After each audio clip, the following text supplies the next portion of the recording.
internet! Welcome to my channel. I don't really have anything to welcome you to today. It's a pretty uneventful morning. Today's video is something I wanted to do fairly recently because it's been something I've been thinking about quite a lot. With my dissertation due date coming up, PhD applications to do, character profiles that have sat untouched since March, not knowing what I'm doing next year, looking for a second job, stressing about money, living with my grandmother, I've been super stressed. I'm losing sleep, hair, and possibly my mind. I've been trying to work out little things I can do every single day to calm myself down. As a quick preamble, I've been struggling with general anxiety since I was 13, so thinking about these hacks has been a process 10 years in the making. I'm still learning, and not all of these things help me every single time. Since I'm anxious about my life and future right now, this is what is helping me right now. They're little things, but they make me happy. Before I start though, happy birthday to my sister Quinn. She's pretty cool, and completely accidentally, I do actually promise, she's been pretty outspoken about her own mental health and experiences on social media. So if you're interested in her very beautiful face and equally beautiful soul, I'm gonna link her Instagram in the description. The first thing that I do when I'm having a really rough time is find something that I'm really passionate about. For me, this is obviously writing. Like, I talk about it so much. In my very first video, I mentioned that my mantra is write like it's your full-time job. And when I was having huge problems with my anxiety in January, February time, this phrase saved my life. I immersed myself in my manuscript and I was so happy. I've been working on my next WIP, but obviously my dissertation has kind of halted that a little bit. But because of that halting, I found something new, something smaller that's been sustaining me: zero waste. Reading articles, planning my swaps, doing the littlest things possible just to get a little bit closer to that goal has been something I can do alongside my dissertation. That's just a few small things at a time, and it's not too disruptive in my life right now, and it has worked like a charm. I really think this is the best medicine, is finding a passion, whether it be a hobby. I can't wait to find a way to play my music again once this dissertation is over, or a career you really want, or a lifestyle change. Find that passion and run with it. What makes me the happiest out of anything else that's gonna be on this list? Second thing is tea. Yeah, you knew this was coming. I love my tea. It's my go-to for everything. Stressed? Tea. Pressed? Tea. Traumatic flashbacks? All the tea. I think it's so calming. Maybe it's not English breakfast for you, maybe it's coffee or even juice, but hot drinks are essential for me in any weather. The next thing is essential oils. I talked about the diffuser that I got for my birthday in my May favorites video, and since then I have been obsessed. I use it for a lot of stuff. Peppermint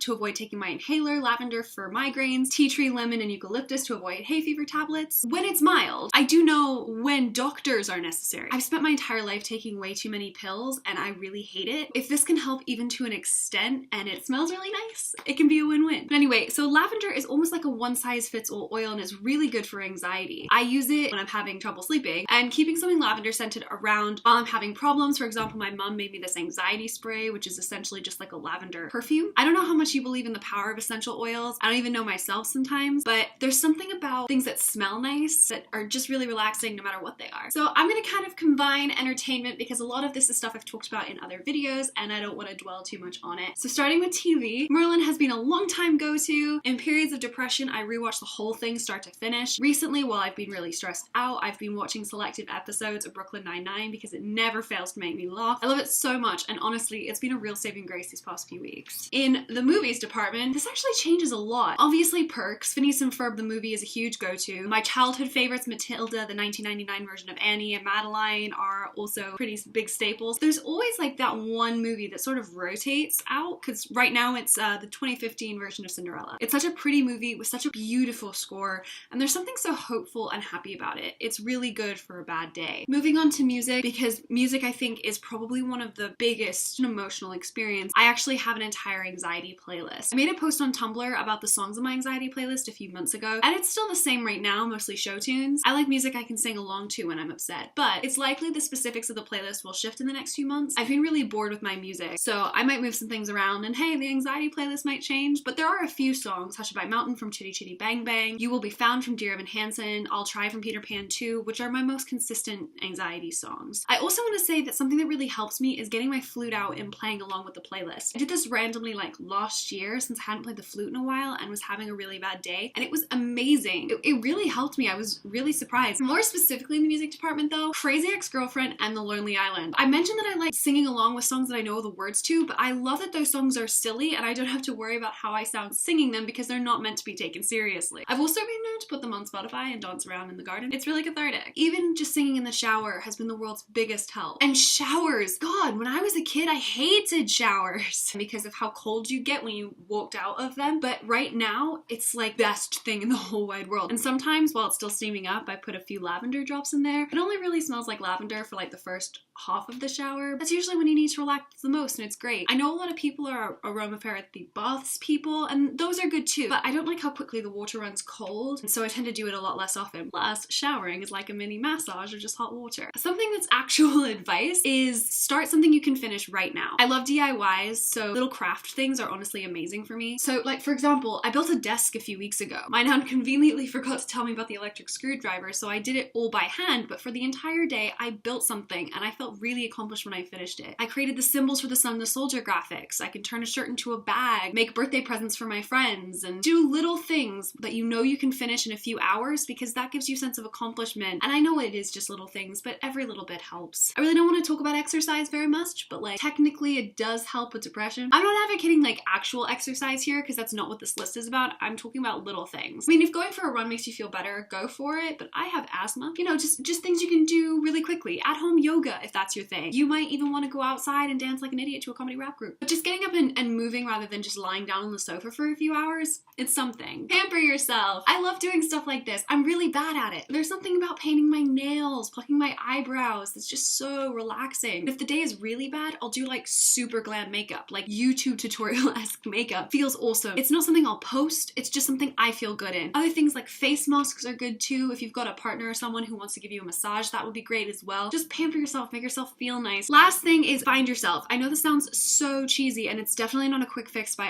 other ones on the list, but I've been making an active effort recently to be true to myself and only do or use things if they make me happy and rid myself of the things that don't. I've learned some things about myself recently, especially what bores me, and I'm trying to spruce up my life with little things like pops of color as I live a very blue and black existence. I'm looking at new books, lighting my candles more, experimenting with new activities. I'm working on it. Finding things that I'm passionate about or things that I feel right in. I'm going to talk about personality theory at some point, so you'll know what I mean when I say that, but I just haven't figured out how to put it into a video yet. It's been a long-term project, and I really hope it will yield positive results. Wish me luck. So this video is going to be a lot longer than I planned because there's something I want to talk about really quickly. I've recorded this video a few times, and just never, I feel like this needs to be said. I don't want this video just to be me talking about little things that help me. I mean, yes, that was the original intent, to give something a little bit more upbeat, since so much of the world and my life right now especially isn't. But something happened recently that I thought was too important not to mention. I really want to talk about not how you can make yourself feel better, but how you can help other people. For multiple years now, I've seen people, either through sheer ignorance or through a misguided attempt to help, make things so much worse. I've had a friend of mine feel completely rejected and offended by another friend who thought she was helping by ignoring her anxiety attack. And another friend who was made to feel even worse by people trying to make her stop crying, or you'll be fine, or are you sure it's that big of a deal? And most importantly, I've seen people ignore the symptoms of trauma especially. I wasn't going to talk about any of this, but I watched an episode of a show recently, which I won't name, but is usually pretty consistently great about these sorts of things, and they completely bungled the storyline. A lot of programs recently have been trying out episodes which touch on important issues, especially after the Me Too movement. This wasn't a Me Too episode, but it was still no exception to this attempt, and it wasn't the first episode of this show to give me anxiety, but usually when that happens, it's because they've touched on something relevant to my own experiences, and they usually do it in a pretty nuanced way. This episode, though, it tried, but it failed miserably in multiple departments. The biggest failure came in when talking about the issue of the week. One of the characters showed symptoms of trauma and started having more than one anxiety attack as a result in the episode. They even admitted to having a traumatic experience related to the subject. That character was the one that was told that they had to open their mind more, and in a larger debate, I would wholly get that. But in this case, the character was told to ignore their anxiety and just sort of deal with it, even though they weren't considered right or wrong by the episode. The fact that the person's friends thought that they were being ridiculous is really unfortunate, especially when their reactions were clearly and openly signs of trauma. Now, I'm really bad at getting caught up on shows, but I did manage to find a couple of reviews of the episode from when it came out, and the fact that this character was called the worst multiple times for not giving the other side a platform, they did. It just led to panic attacks that everyone else ignored. I think issues like this could be explored in a nuanced way, but the show demonized a victim of trauma, and that brought up my own anxiety and PTSD. This sort of reaction to anxiety attacks or any kind of attacks is very common, and it comes from a deep misunderstanding of how trauma, anxiety, and mental illness actually works. I think in theory, people are getting much much better at acknowledging that mental illness can't just go away, that it's a legit thing. But in practice, people just can't wrap their heads around it. And I think it's really important that people do at least have a basic knowledge of how to approach people when they do show signs of an attack of whatever kind. Now, my experience in this area comes mostly from anxiety, but at least some of what I want to say can be applied elsewhere. Before I do say anything, I do want to make sure I mention that not every person's anxiety or mental health issues are the same. No two people's experiences manifest in the same way. There's no one-size-fits-all solution except communication. If you and someone you know are close enough that you feel comfortable with this, the most effective way to help people when they're having a bad mental health day is to sit down and talk to them about things that you can do. But sometimes they don't want to talk about that, and that's fine too. Again, this does come from the anxiety, but it's helped in other situations too, so here's my advice. Offer yourself up as a resource if they need it, but don't talk to them about it unless they want to. And certainly don't tell them to cheer up or change their thinking or try and rationalize with them. The most effective things I found, not just for me, but with other people, is to offer myself as a resource and then just sit there, not say anything. But if they ask you to leave, fucking leave. Again, there's no one-size-fits-all solution, but I have found it most